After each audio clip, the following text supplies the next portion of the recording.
Hey guys, it's Hannah and this is bookwormstalk, and today I'm going to film my May favorites. I know this is a little late, but I'm going to spare you the details. Basically, I'm having camera problems, and I have to live with my LCD screen being really screwed up in order to film a mass amount of videos so that I can send it off and get it fixed, because none of my cameras are working right now. So if I'm a little bit out of the proper framing, that is why. But you guys should be pretty happy. I have read quite a lot this month.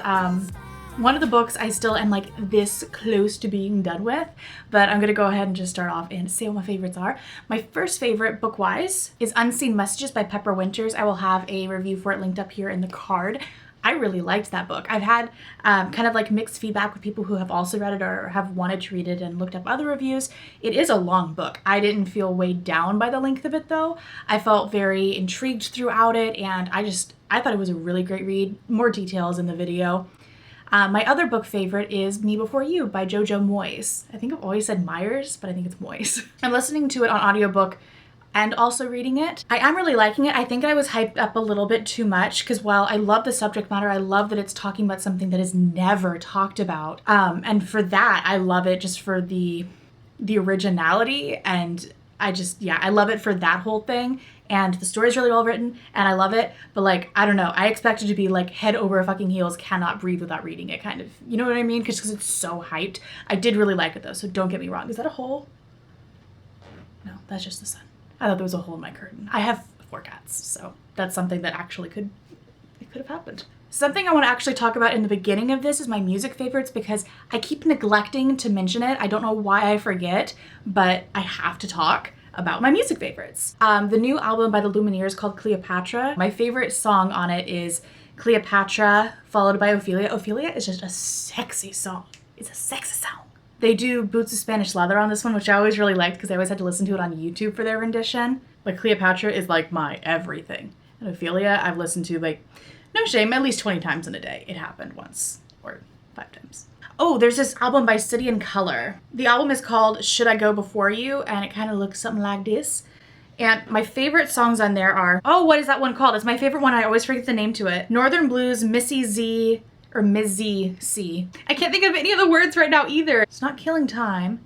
Lover Come Back. Oh my God, why couldn't I think of that? I'm gonna give you a little listen very quickly.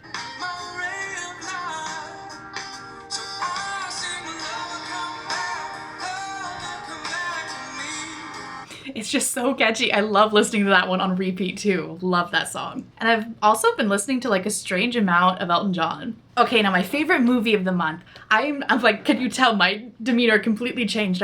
I love this movie. I think not a lot of people will like it, but for those of you who it will click with, you'll really love it like I did. Also, personal note, Megan, this is the movie that I tried explaining and butchered. It is called Heaven. It's not religious. I should start that off by that.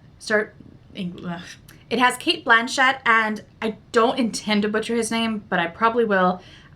Giovanni Ribisi, or Ribi. I am pretty sure it's Italian. I suffer greatly at pronouncing names. I actually got a comment the other day.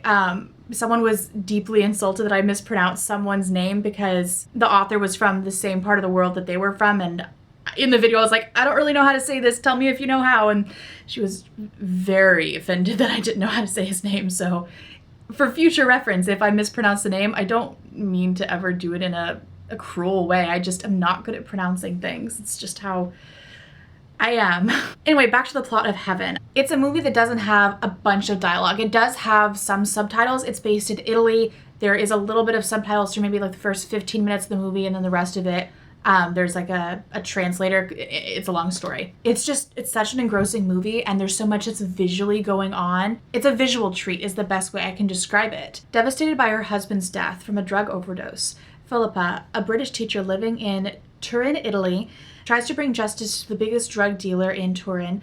Essentially, she made a bomb, put it in the man's office who was responsible, but her plan failed miserably, and her status changes from young widow to a criminal in custody. Police officer Filippo, not Philippa, and Philip, it was a little bit confusing, descends into Philippa's life, changing her bleak outlook on existence into one in search of tranquility among corruption as they become unlikely soulmates and lovers. It's not about that. If you are a fan of visually stunning movies and really quiet acting that says a lot without saying a lot, give it a watch. 100% worth it. This is definitely in my top, I'd say top 20 favorite movies. I loved it. A physical favorite that I have is the IT Cosmetics CC Cream, and mine is in the shade Fair. I've used a lot of this. I will say that I feel like you don't get very much. It's 1.08 fluid ounces, and I think that's the standard for foundation. I only use one pump, never need more than that, but it's this really beautiful medium coverage CC cream. It gives your skin like a nice luminosity while also covering and evening out your skin tone. I really like this. It's not a long wearing foundation by any means, but on those days you just want to look very natural and fresh, and it's summer and you know you're gonna get sweaty, and matte foundations, why bother in Texas, really, why? I've really been going for more of the satin look, and I've been into it lately. This is actually what I'm wearing today, if you like how my skin looks. This is a weird random favorite, but I'm wearing these earrings. They're little crescent moons, if they're on correctly, hopefully. I hate it when they do the twisty thing. But if you can see them, I've worn them in my beauty videos on my other channel, Hannah Handwritten. But I got these, believe it or not, from Walmart for like, I think it was $7 or $10 or something like that. And they haven't made my ears turn green. I was convinced that they would, but I was thinking, just let them be cute for a while they can, and maybe I'll, I don't know, touch them up or something. But they haven't made my ears turn green, and they haven't changed colors on me.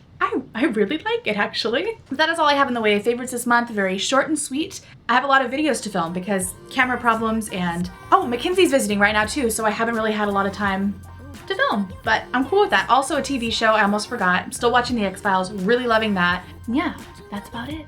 So I'll see you guys later next time. Bye.